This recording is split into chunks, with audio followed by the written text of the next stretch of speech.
안녕하세요 여러분, 하늘버스입니다. 오늘도 빠르면서 간단하게 뉴스를 분석하겠습니다. 이제는 사우디 원유 폭등 전망이라고 제목을 게재했어요. 어제 기준으로 해서 사우디의 정유시설이 지금 공격을 받았고, 이로써 또 원유 가격이 큰 폭으로 상승하는 추세가 발생됐습니다. 요 내용 설명하고 향후 어떻게 흘러갈 거고 왜 지금 이런 상황이 발생됐는지 요거 설명하고자 제목을 이렇게 게재했어요. 알람 버튼 눌러주셔야지 매일 업데이트되는 정보를 전달받으실 수 있습니다. 그럼 또 간단하게 시작해 볼게요.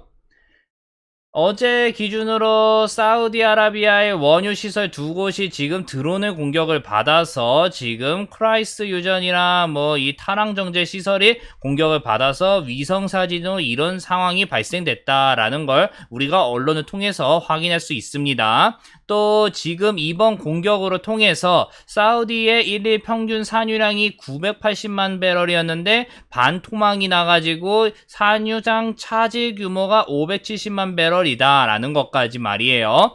누가 공격을 가했냐라는 거는 지금 예멘 반군, 이 후티 반군이라고 하는 이 세력이 아닌가라고 얘기를 하고 있습니다. 100%는 아니에요. 아직 확실한 내용은 아니기 때문에 추정만 하고 있는 거죠. 언론과 그 다음에 미국과 다양한 나라들이 말입니다. 기사부터 읽어보고 바로 내용 넘어가 볼게요. 세계 최대 원유 수출국인 사우디의 원유 생산과 수출에 차질이 빚어지면서 국제 원유 시장이 수급 불안으로 크게 출렁이고 있다라고 하면서 사우디 국영 석유 회사 아람코가 지금 공격을 받아가지고 시설이 망가져서 하루 570만 배럴의 원유 생산이 줄어들었다. 세계 하루 원유 수요의 1억 배럴의 6%에 달하는 물량으로 지금 이 상태로 가다가는 원유 생산량이 정상 수준으로 돌아오려면 몇 주가 걸릴 가능성이 높다라고 얘기를 하고 있어요. 당연히 시설이 공격을 받으면 그 시설을 또 수리하고 그 시설이 이상이 없는지 테스트하는 그 과정이 몇 주가 걸릴 수밖에 없는 거죠. 이런 상황이니까 당연히 국제유가가 난리가 났습니다. 보시면 이 갭이 이만큼 어마어마하게 이 호가창이 이렇게 한 번에 확 뛰면서 시작이 됐다라는 걸 확인할 수 있고, 우리는 이게 세계 시장이 이 원유가 지금 앞으로 우상향할 수밖에 없는 구조고 수급이 차질이 발생되니까 당연히 유가가 이만큼 올라갈 수밖에 없다라는 세력의 베팅이 확인이 될 수밖에 없는 거죠. 그래프를 통해서. 그러면 이제 핵심은 뭡니까? 왜 사우디의 정유시설을 누가 지금 공격을 했고 뭘 이득을 얻기 위해서 이런 행동을 했냐라는 거 아니에요. 그쵸? 그러면 이제 원인을 왜 이런 현상이 발생됐는지를 또 확인을 해봐야겠죠. 보면 예멘 내전 설명을 안 할 수가 없습니다. 예멘의 반군이 지금 사우디아라비아의 정유시설을 공격했기 때문에 그렇죠. 간단하게 천천히 설명을 해볼게요. 요게 조금 내용이 헷갈리게 돼 있어서. 예멘이 내전에 휩싸이었는데 예멘 반군이 누구냐면 후티 반군이라고도 불러요. 그리고 알카에다라고 또 여기에서 열심히 활동하고 있고, 그 다음에 사우디주도 아랍연합국 장악지역, 이게 누구냐면 하디 임시정부라고 합니다. 이 세 세력이 지금 이 예멘에서 이 각자 힘을 쓰고 있기 때문에 예멘이 계속 내전에 빠져 있는 거예요. 왜 내전에 그런 빠져 있냐? 예멘이 과거에는 33년간 이 살레 대통령이 철권 통치를 하고 있었습니다. 근데 아랍의 민주화, 이 아랍의 봄이 발생되면서 이 국민들과 시민단체랑 이 반정부 세력이나 뭐 다양한 세력들이 하나에 합쳐져요. 그게 후티 반군이에요. 그래서 살레를 어떻게 해서든지 밀어냈고, 살레 대통령이 또 나가기 전에 자신의 2인자인 하디 대통령을 세우고 나갑니다. 근데 하디 대통령이 막상 들어갔는데 이 세력을 아무것도 없는 상태에서 어떻게 이 반군을 이겨낼 수 있겠어요. 그쵸? 이 정부 세력을 지금 뒤엎어버리고 대통령이 도망가고 있는 판국인데, 그러니까 이 하디 대통령이 아덴으로 도망간 거고, 그 다음에 이 사우디가 이 하디 정부를 지지해줘서 이 상황이 발생이 된 겁니다. 그럼 여기에서 뭐가 문제냐? 사우디는 하디 정부를 지지하는 이유가 이 후티 반군, 이 예멘 반군 세력이 시아파이기 때문에 그래요. 시아파가 누구예요? 이란이잖아요, 이란 뒤에. 그러니까 이란이 계속 이 후티, 예멘 반군을 지원해주니까 사우디는 순위파인데 시아파랑은 정말 말도 안 되게 진짜 이 물과 기름과의 사이인 상황인데 그럼 누구를 지원해줘야겠어요? 결국은 지금 하디 임시정부를 지원해줄 수밖에 없고 이 상황까지 오게 된 거예요. 근데 왜 그러면 예멘 반군이 사우디아라비아랑 싸우고 있냐? 사우디아라비아가 이 하디 임시정부를 도와준다라는 명분으로 해서 계속 후티 반군, 예멘 반군의 공습에 폭격에 다양하게 지금 압박을 가하고 있기 때문에 그런 거예요. 그러니까 이 예멘 반군, 후티 정부가 어떻게 생각을 하겠습니까? 사우디아라비아를 복수할 수밖에 없다라고 생각을 했기 때문에 사우디아라비아의 가장 중요한 이 목숨줄, 정유시설을 계속 공격하려고 그동안 노력을 가한 거예요. 그러니까 우리가 지금 정유시설을 공격해서 진짜 타격을 준 거, 이 소식이 전달되기 전에는 메이저급 뉴스로 소식이 전달이 안 됐지만 항상 사우디아라비아가 예멘 반군을 폭격을 가했습니다. 그런 헤드라인이 뜬 게 이것 때문에 그런 거예요. 그쵸?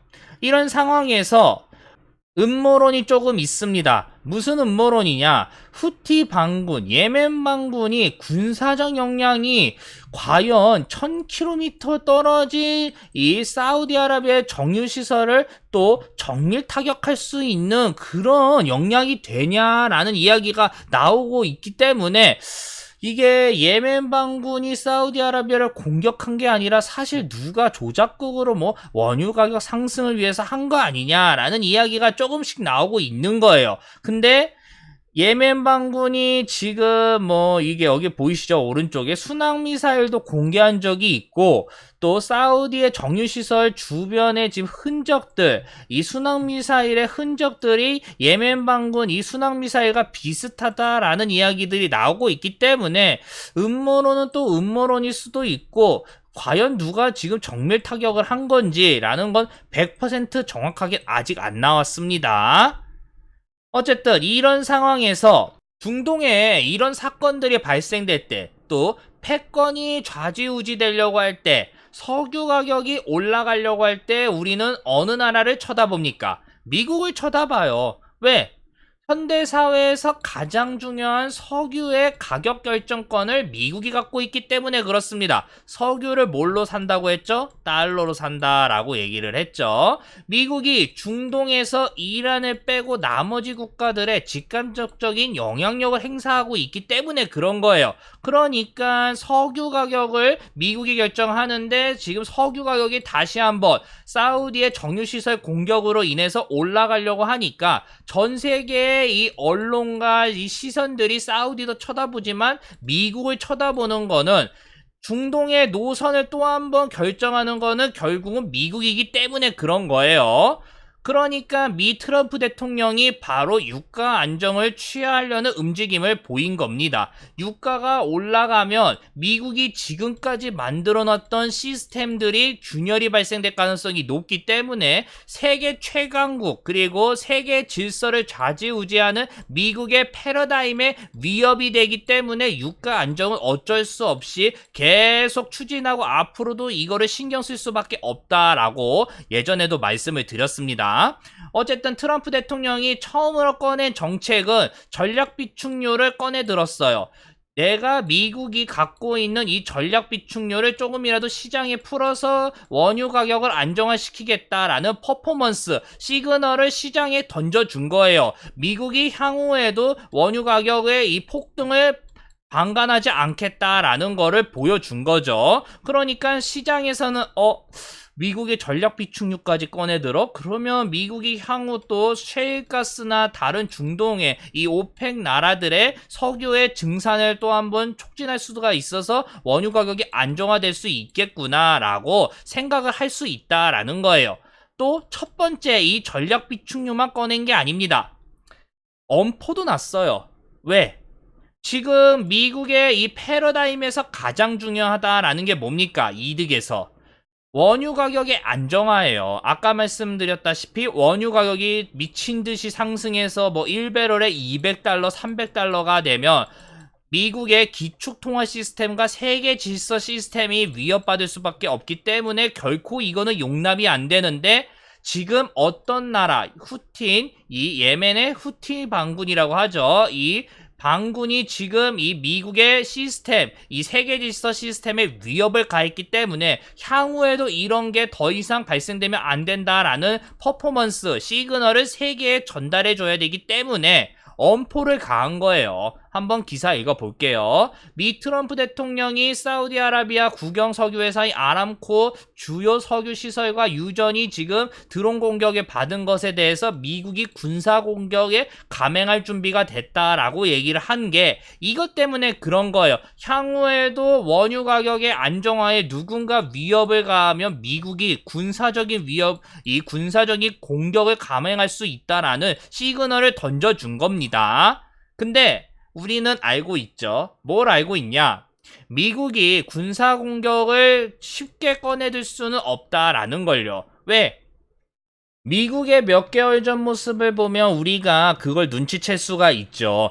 이란으로 추정되는 세력이 일본 유조선을 공격해가지고 세계 유가가 한번 올라가려고 했었을 때, 또 미정찰 드론 글로벌호크가 이란 영공을 넘어갔을 때, 이란이 격추했을 때, 이란과 미국이 드디어 한판 붙는다, 다양한 이야기가 나오고 공포적인 분위기가 조성되고, 또 미국이 공격할 수 있는 명분조차 있었는데도 불구하고 공격을 안 했을 때 우리가 조금 눈치챌 수 있었죠. 아, 미국이 지금 정치적인 다양한 이슈 때문에 공격 카드를 쉽사리 꺼내들 수가 없구나 라고 말이에요. 물론 차이점은 있어요. 예멘 반군과 이란은 차원이 다릅니다. 이란은 페르시아의 맹주라고 부르는, 그리고 국력과 국민 또 다양한 이 뒷받침이 되는 나라고, 예멘 반군은 여기에 정말 근접도 못하는 시스템이 유지가 돼 있는 단체예요. 그러니까 미국 입장에서는 내 패권 질서에 이 당연히 석유 시스템이 연동돼 있는데 이거를 위협하면 내가 어떤 응징을 하는지 보여줘야 되는 퍼포먼스가 필요한 시점인데, 이란과 다르게 예멘 반군은 그거를 할 수 있는 손쉬운 상대다라고 생각을 할 수 있기 때문에 공습도 예상이 가능하긴 합니다. 그쵸? 어쨌든 결론이 뭡니까? 이제는 사우디 원유 폭등이라고 이렇게 제목을 게재했는데 왜 이제는 이라고 얘기가 붙었는지 이제 아시겠죠? 중동 관련된 이슈가 그렇게 발생돼서 다양한 데서 석유 가격을 올리려고 다양한 움직임들이 보였었는데 어떻게 해서는지 이걸 미국이 그동안 차단을 했습니다. 그럼에도 불구하고 이제는 또 사우디에서 정유시설이 공격받아가지고 원유 가격이 상승되려는 움직임이 보이니까 미국이 골치 아파진 상황이고, 또 이런 흐름을 차단해야 된다라는 움직임이 이제 또 보일 수밖에 없는 거죠. 여기에서 이제 남은 거는 전망이에요. 왜 사우디를 공격했고 누가 추정이 되고 어떤 흐름이 됐는지까지 설명을 했으니까요. 전망은 뭐겠습니까? 일단 원유 가격이 상승되는 추세로 다시 한번 꺾였기 때문에 이제 우리가 접할 수 있는 기름값은 또 한번 여기에 연동돼서 올라갈 수밖에 없어요. 유류세 인하 시스템이 지금 끝났기 때문에 더 체감이 안 좋게 흘러갈 수밖에 없는 거죠. 기름값, 휘발유 충전하는데 더 이제 피곤해질 수밖에 없다라는 거예요. 물론 그러면 앞으로도 계속 고유가를 유지하게 될 거냐? 그건 또 애매한 게, 아까 말씀드린 대로 미국이 내 시스템을, 내 질서를 최대한 유지하면서 내가 왕노릇 하려면 원유 시스템, 원유 가격이 천문학적으로 올라가는 거를 최대한 억눌러야 되기 때문에 어느 이상으로 올라가겠지만 다시 한번 억누를 거예요. 물론 후티 반군, 아까 말씀드린 이 예멘 반군이 지금 미국의 약점이 이거구나라는 걸 너무나 잘 알고 있기 때문에 계속 사우디의 정유시설을 공격을 가했을 거고 앞으로도 가할 거예요. 그러니까 이거를 제대로 차단을 하지 못하면 원유 가격은 상승이 계속 가파르게 올라갈 수밖에 없게 되겠죠. 반대로 미국이 여기에 엄포를 넣거나 최대한 압박을 가하거나 아니면 공습을 해서 후티 반군, 예멘 반군의 기세를 꺾어버리고 원유가 다시 시스템이 안정화돼서 생산량이 돌아오면 아무 일 없다듯이 계속 경제가 다시 잘 돌아가게 될 거고 우리는 저유가는 아니더라도 어느 정도 유가의 이 현상을 보게 되겠죠. 여기까지 하겠습니다. 이 내용 괜찮다라고 생각드시면 다들 아시죠? 구독이랑 좋아요 부탁드리겠습니다. 저는 웬만해서는 매일 업데이트를 하기 때문에 알람 버튼 눌러주셔야지 정보가 전달이 됩니다. 그리고 오늘 조금 늦은 게 제 컴퓨터라는 게 아니라 제 노트북으로 또 어쩔 수 없이 녹화를 해야 돼서 조금 소식이 늦었습니다. 여기까지 하겠습니다. 감사합니다.